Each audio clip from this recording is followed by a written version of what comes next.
আপনিও কি ফেসবুকে নিয়মিত রিলস ভিডিও আপলোড করছেন কিন্তু আপনার রিলস ভিডিওতে হিউজ পরিমাণে ভিউজ হচ্ছে না এবং ভিডিওটা র্যাঙ্ক করছে না? তাহলে আজকে ভিডিওটা আপনার জন্য অনেকটাই গুরুত্বপূর্ণ হতে চলেছে। কারণ হচ্ছে একটি ভিডিও র্যাঙ্ক করার পিছনে প্রথমে আপনাকে তিনটা বিষয় লক্ষ্য রাখতে হবে। প্রথম যে বিষয়টা সেটা হচ্ছে থাম্বনেল, দ্বিতীয়টা হচ্ছে অডিও কোয়ালিটি এবং তৃতীয়টা হচ্ছে এডিটিং। যদি আপনি এই তিনটা স্টেপ কমপ্লিট করতে পারেন তাহলে আপনার ভিডিও 100% র্যাঙ্কিং করবে এবং হিউজ পরিমাণে ভিউজ জেনারেট করবেন যে কোনো প্ল্যাটফর্মে। তো আজকের এই ভিডিওতে আমি আপনাদের সঙ্গে শেয়ার করতে যাচ্ছি কিভাবে আপনাদের ফেসবুক রিলস ভিডিওতে কাস্টম থাম্বনেল সেট আপ করবেন। সেজন্য অবশ্যই আজকে এই ভিডিওটা আপনারা শেষ পর্যন্ত কন্টিনিউ করবেন। তো চলুন আমাদের মোবাইল স্ক্রিনে যাওয়া যাক। ফেসবুক রিলস ভিডিওতে কাস্টম থাম্বনেল সেট করার জন্য আমরা প্রথমে আমাদের ফেসবুকের অফিসিয়াল অ্যাপ্লিকেশনটা ওপেন করে নিচ্ছি। ফেসবুকের অফিসিয়াল অ্যাপ্লিকেশনটা ওপেন করার পর আমরা আমাদের প্রোফাইলের উপর ক্লিক করব। প্রোফাইলের উপর ক্লিক করে দিচ্ছি। প্রোফাইলের উপর ক্লিক করার পর আমরা রিলস অপশন থেকে একটি রিলস আপলোড করব। দেখতে পাচ্ছেন রিলস অপশন, আমরা এই রিলস অপশনে ক্লিক করে দেব। রিলে ক্লিক করার পর আপনাদেরকে কি করতে হবে, ফার্স্ট ওয়ানে আপনারা যে কাস্টম থাম্বনেলটা সেট করতে যাচ্ছেন ওই কাস্টম থাম্বনেলটাকে সিলেক্ট করবেন। আমরা দেখতে পাচ্ছেন আগে থেকে একটি কাস্টম থাম্বনেল বানিয়ে রেখেছি, আমরা জাস্ট এই কাস্টম থাম্বনেলটিকে প্রথমে সিলেক্ট করে নেব। এই কাস্টম থাম্বনেলটিকে সিলেক্ট করার পর আমাদের দ্বিতীয় কাজ হচ্ছে এডিট রিলে ক্লিক করা। আমরা জাস্ট এডিট রিলে ক্লিক করে দেব। এডিট রিলে ক্লিক করার পর আমরা এই যে ইমেজটা সিলেক্ট করেছি আমরা এডিট রিলে গিয়ে জাস্ট এটাকে একদম ছোট করে দেব। ছোট করে দেওয়ার পর আমরা কি করব, ওই অ্যাড অপশন থেকে আমাদের যে ভিডিওটা রয়েছে ওই মূল ভিডিওটাকে আবারও অ্যাড করব। দেন গ্যালারিতে ক্লিক করব। দেন হচ্ছে আমাদের মূল রিল ভিডিওটাকে সিলেক্ট করব। সিলেক্ট করার পর আমরা আমাদের ভিডিওটাকে প্রয়োজন মতো কেটে নেব, স্ট্রিম করে নেব।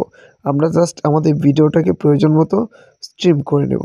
আমরা আমাদের ভিডিওটাকে কেটে স্ট্রিম করে নিচ্ছি। আপনারা প্রয়োজন মতন কেটে স্ট্রিম করে নেবেন। দেন হচ্ছে অতিরিক্ত অংশটাকে জাস্ট কেটে দিবেন। আমরা আমাদের ভিডিওটাকে স্ট্রিম করে এক্সট্রা অংশটিকে কেটে দিয়েছি। কেটে দেওয়ার পর দেখতে পাচ্ছেন আমাদের প্রথমে যে কাস্টম থাম্বনেলটা ছিল ওটাকে আমরা একদম ছোট করে দেব। একদম ডিউরেশন ছোট করে দিয়েছি, 0.1 সেকেন্ডের করে দিয়েছি। এবার জাস্ট উপরে দেখতে পাচ্ছেন ডান অপশান, আপনারা এই ডান অপশানে ক্লিক করে দেবেন। যে ডান অপশান, জাস্ট এই ডান অপশানে ক্লিক করে দিবেন। ডান অপশানে ক্লিক করে দেওয়ার পর আবারও নেক্সট আইকনে ক্লিক করবেন। নেক্সট আইকনে ক্লিক করে দিয়েছি। এবার এই ডেসক্রিপশনের জায়গায় আপনাদের যে রিলস অপশনটি রয়েছে সেটির টাইটেল দিয়ে দিবেন। আমরা দিয়ে দিয়েছি আমাদের রিলসের একটি টাইটেল দিচ্ছি। জাস্ট আপনারা একটি টাইটেল দিয়ে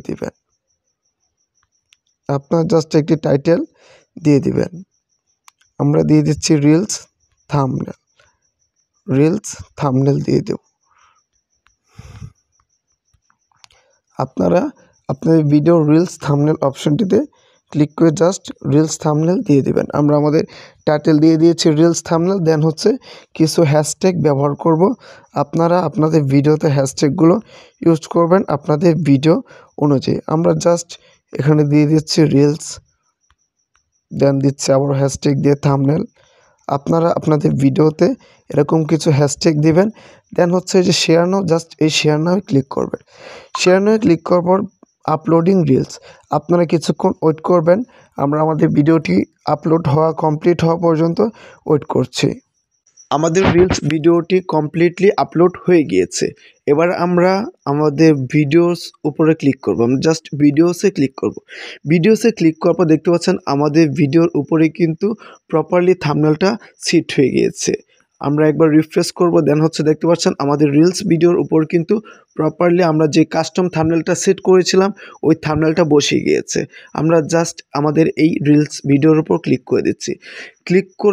দেওয়ার পর দেখতে পাচ্ছেন একটু লোডিং নেবে। দেন হচ্ছে আমাদের রিলস ভিডিওটা চলে এসেছে। ফার্স্ট ওয়ানে আমাদের ভিডিওতে জাস্ট একটু থাম্বনেল দেখাইছে, দেন হচ্ছে আমাদের ভিডিওটি চলে এসছে। দেখতে পাচ্ছেন আমাদের ভিডিওর উপর কিন্তু প্রপারলি থাম্বনেল সেট হয়ে গিয়েছে। তো আমি আশা করছি আপনারা বুঝতে পারছেন কিভাবে আপনাদের ফেসবুক রিলস ভিডিওর উপর আপনারা properly custom thumbnail set up করতে পারবেন। তো সকলেই সুস্থ থাকবেন, ভালো থাকবেন। খুব শীঘ্রই দেখা হবে নতুন আরেকটি ভিডিও নিয়ে।